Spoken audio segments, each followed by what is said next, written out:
கேட்டுட்டு இருக்க எல்லாருக்கும் ஒரு பெரிய ஹாய். ப்ரெக்னெண்ட்டாக இருக்கும்போது வீடு காலி பண்ணக்கூடாதுன்னு சொல்லுவாங்க.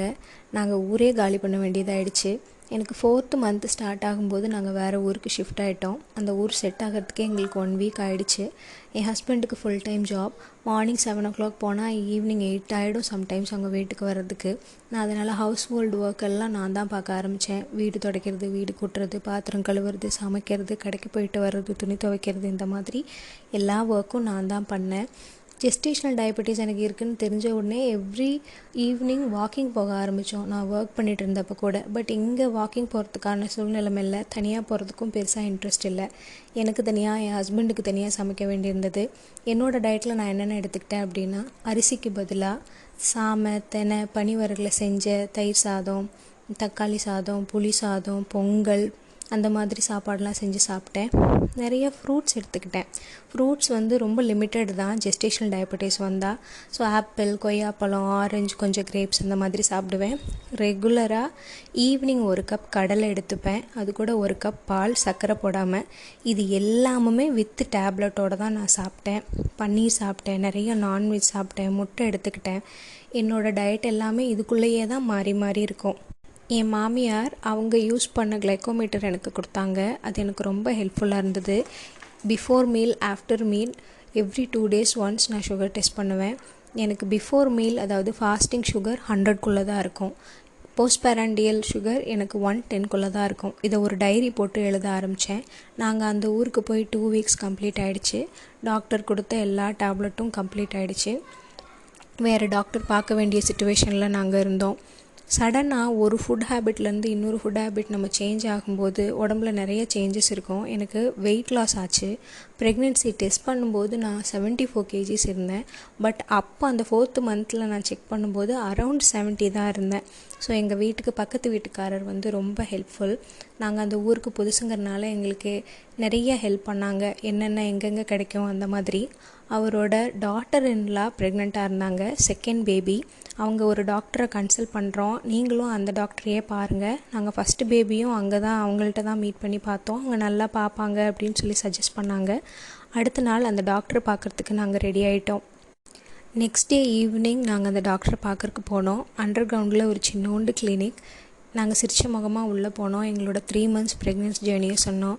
ஜெஸ்டேஷனல் டயபெட்டிஸ் இருக்குது, நான் என்னென்ன டயட் எடுத்துக்கிறேன், என் டயட்டில் எவ்வளோ சுகர் கண்ட்ரோலில் இருக்குது, அது எல்லாத்தையும் நான் காமிச்சேன் அவங்கக்கிட்ட. கிளைக்கோமீட்டர் யூஸ் பண்ணுறதையும் நான் சொன்னேன். அதுக்கப்புறமா அவங்க கேட்ட கேள்வி, என்டி ஸ்கேன் எடுத்துட்டிங்களா அப்படின்னு கேட்டாங்க. நமக்கு தான் எல்லாம் கரெக்டாக போகுது, சுகர்லாம் கரெக்டாக இருக்குதுன்னு ரொம்ப கான்ஃபிடென்ஸ் எங்களுக்கு. ரிப்போர்ட்டை பார்த்துட்டு அவங்க ஒரு அதிர்ச்சி எங்களுக்கு கொடுத்தாங்க. எங்களோட கான்ஃபிடென்ஸ் லெவல் 0 லெவலுக்கு போயிடுச்சு. பல்பு தான் கிடச்சிது. என்டி ஸ்கேனில் எதுவும் ப்ராப்ளம் இல்லைன்னு தான் லாஸ்ட் டைம் மீட் பண்ண டாக்டர் எங்களுக்கு சொல்லியிருந்தாங்க. இவங்க என்னடா புதுசாக ஏதோ சொல்கிறாங்கன்னு எங்களுக்கு மண்டையெல்லாம் சூடாயிடுச்சு. இருந்தும் லேட்டாக கல்யாணம் பண்ணி ஆசையாக ப்ரெக்னென்ட் ஆனால் இடி மேலே இடி தான் எங்களுக்கு. ரிப்போர்ட்டை பார்த்துட்டு, என்னம்மா பேபியோட நேசல் போன் அசஸ் பண்ணாமல் இருக்குது, எங்கே ஸ்கேன் எடுத்தீங்க அப்படின்னு கேட்டாங்க. அதான் அந்த ரிப்போர்ட்லேயே இருக்கே, இங்கே தான் நாங்கள் ஸ்கேன் பண்ணோம் அப்படின்னு சொன்னோம். அவங்க அலட்சியமாக அங்கேயா எடுத்தீங்க, அவங்க இப்படி தான் ஏதாவது பண்ணிகிட்டே இருப்பாங்க, அசஸ் பண்ணாமல் விட்டுருக்காங்க பாருங்கள், அது ரொம்ப முக்கியம், அதை அசஸ் பண்ணியே ஆகணும், மறுபடியும் இந்த ஸ்கேன் எடுக்கணும், ஓகேவா அப்படின்னு கேட்டாங்க. வேறு வழி இல்லாமல் நாங்கள் சரின்னு சொல்லிட்டோம். அவங்க காண்டாக்டில் இருந்த ஒரு ஸ்கேன் சென்டருக்கு கால் பண்ணி, இந்த மாதிரி ஒரு ஜெஸ்டேஷனல் டயபெட்டிஸ் பேஷண்ட் வந்திருக்காங்க, அவங்களோட என்டி ஸ்கேனில் நேசல் போன் அசஸ் பண்ணாமல் விட்டுருக்காங்க, ஸோ மறுபடியும் அந்த ஸ்கேன் எடுக்கணும், அது கூடவே இன்னொரு ஸ்கேன், ஒரு டெஸ்ட் எழுதி தரேன், நீங்கள் எடுத்துருங்கன்னு அவங்கள்ட்ட சொன்னாங்க. எங்களோட ஃபோன் நம்பர் வாங்கி அவங்கக்கிட்ட கொடுத்துட்டாங்க. காலையில் நீங்கள் ஃபோன் பண்ணுங்கள், அவங்க எத்தனை மணிக்கு வரணும்னு சொல்லுவாங்க, அப்போ போய் ரிப்போர்ட் வாங்கிட்டு என்னை பாருங்கள் அப்படின்னு சொல்லிட்டாங்க. அவங்க ஒரு 3 set ஆஃப் டேப்லெட்ஸ் கொடுத்தாங்க. அதை வாங்கிறதுக்காக ஃபார்மசிக்கு நாங்கள் போனோம். என் ஹஸ்பண்ட் என்னை பார்த்து கேட்டாங்க, வாங்கிடலாமா அப்படின்னு சொல்லிட்டு. அங்கே டிஸ்கஸ் பண்ணுறதுக்கான சூழ்நிலைமை இல்லை, வேறு எந்த பேஷண்ட்டுமே இல்லை. Clinic ஆப்போசிட்லேயே pharmacy. ஸோ அதனால் ஒரு 7 daysக்கு மட்டும் நாங்கள் வாங்கிட்டோம். காசு இல்லைன்னு சொல்லிட்டோம். நாங்கள் அப்புறமா நெக்ஸ்ட் வீக் வாங்கிக்கிறோம் அப்படின்னு அவங்கள்ட்ட சொல்லிவிட்டு அந்த இடத்துலேருந்து கிளம்பிட்டோம். ஈவினிங் வீட்டுக்கு வந்துட்டு நாங்கள் பெருசாக எதுவும் பேசிக்கவே இல்லை, சாப்பிட்டுட்டு தூங்கிட்டோம். காலையில் எழுந்திரிச்சதும் என் ஹஸ்பண்ட் சொன்னாங்க, நீ மட்டும் தனியாக போயிட்டு வந்துடுறியா, எனக்கு கொஞ்சம் ஒர்க் இருக்குது அப்படின்னாங்க. இல்லை, தெரியாத ஊரில் நீங்கள் வந்தீங்கன்னா கொஞ்சம் நல்லா இருக்கும்னு சொல்லவும், சரி அவங்க வந்துடுறேன்னு அவங்க சொல்லிட்டாங்க. எனக்கு அவங்க கொடுத்த மாத்திரையை சாப்பிட்றதுக்கு இஷ்டமே இல்லை. நான் நெட்டில் சர்ச் பண்ணேன். 2 டேப்லெட் வந்து அயன் டேப்லெட், கால்சியம் டேப்லெட், அப்புறம் இன்னொரு டேப்லெட் கொடுத்துருந்தாங்க ப்ரொஜெஸ்ட்ரான் டேப்லெட்டுக்கு பதிலாக. அது எதுவும் டோசேஜ் ஜாஸ்தி இருந்த மாதிரி இருந்தது. ஸோ ஈவினிங் அவங்க சொன்ன மாதிரி சீக்கிரம் வந்துட்டாங்க. பட் நான் கிளம்பவே இல்லை. அவங்க வந்து கேட்டாங்க, ஏன் கிளம்பலையான்னு கேட்டாங்க. இல்லைங்க, எனக்கு மனசே சரியில்லை, எனக்கு அவங்க பேசுனது பயமுறுத்துகிற மாதிரியே இருக்குது, நீங்கள் என்ன யோசிக்கிறீங்க அப்படின்னு நான் சொல்லும்போது ஒரு செகண்ட் கூட யோசிக்காமல் எனக்கும் அப்படி தான் தோணுச்சு. நான் தான் உன்னை பார்த்து டேப்லெட் வாங்கட்டுமான்னு கேட்டேன்ல, நீ அப்போவே சொல்லியிருக்கலாம்ல அப்படின்னு சொன்னாங்க. இல்லை, எனக்கு அப்போ என்ன யோசிக்கிறதுனே தெரியல, ரொம்ப டென்ஷனாக இருந்தது அப்படின்னு சொல்லவும் அவங்க, சரி நீ டேப்லெட்டெல்லாம் சாப்பிடாத, டிஸ்கண்டினியூ பண்ணிடு அப்படின்னு சொல்லிட்டாங்க. ஸோ நாங்கள் வேறு டாக்டர் சர்ச் பண்ணி கண்டுபிடிச்சோம். அதே ஊர்லேயே டாக்டர் நம்பர் 4. டாக்டர் ரொம்ப யங் ஏஜ், சிரித்த முகம். ஃபஸ்ட்டு நாங்கள் கிளினிக்குள்ளே போகும்போது சந்திரமுகி படத்தில் வடிவேல் சார் மாதிரி தான், கோபாலுங்கிற மாதிரி தான் உள்ளே போனோம்.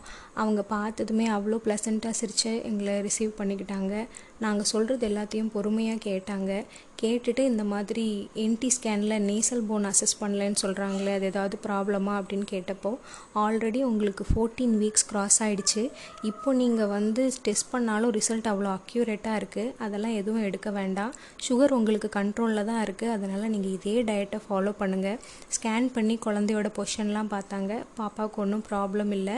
அப்படி ஏதாவது ப்ராப்ளம் இருந்தது அப்படின்னா உங்களுக்கு 5th மந்தில் எடுக்கிற அண்ணாமலை ஸ்கேனில் தெரிஞ்சிடும். அதனால் இன்னும் 1 மந்த்து தானே, நீங்கள் வெயிட் பண்ணுங்கள், அதெல்லாம் ஒன்றும் ப்ராப்ளம் இல்லைன்னு சொல்லிவிட்டு ஆஸ் யூஷுவல் அவங்க ஒரு 3 செட் ஆஃப் டேப்லெட்ஸ் கொடுத்தாங்க. நீங்கள் நம்ப மாட்டீங்க, அவங்களோட கன்சல்ட்டிங் ரூம்குள்ளே போகும்போதே எங்களுக்கு ஒரு பாசிட்டிவ் வைப், மனசுக்கு ரொம்ப சந்தோஷமாக இருந்தது. ரொம்ப எக்ஸ்பீரியன்ஸ் இருக்கிற டாக்டர் மாதிரி தெரியல, ஆனால் அவ்வளோ ப்ளசண்ட்டாக எங்களை ரிசீவ் பண்ணி எங்களோட ப்ராப்ளம்லாம் கேட்டாங்க. டாக்டர்ஸ்க்கு அந்த பொறுமை ரொம்ப முக்கியம்னு நான் நினைக்கிறேன். பேஷண்ட் என்ன சொல்கிறாங்கன்னே சில டாக்டர்ஸ் கேட்கவே மாட்டாங்க, சொல்லவும் விட மாட்டாங்க. என்னன்னு ஒரு வார்த்தையில் கேட்டுட்டு அவங்க உடனே ப்ரிஸ்கிரிப்ஷன் எழுத ஸ்டார்ட் பண்ணிடுவாங்க. பட் இந்த எக்ஸ்பீரியன்ஸ் எங்களுக்கு ரொம்ப ப்ளசண்ட்டாக இருந்தது. அவங்கள மீட் பண்ணிவிட்டு வந்த ஈவினிங் மனசுக்கு அவ்வளோ சந்தோஷமாக ரொம்ப சாட்டிஸ்ஃபையிங்காக இருந்தது. நெக்ஸ்ட்டு நாங்கள் அண்ணாமலை ஸ்கேனுக்காக வெயிட் பண்ணிகிட்டு இருந்தோம். அதுக்கப்புறம் என்னென்னலாம் நடந்தது அப்படிங்கிறத இனி வர எபிசோடில் பார்க்கலாம். Stay tune guys. I am Rubiya, a happy mom. Bye.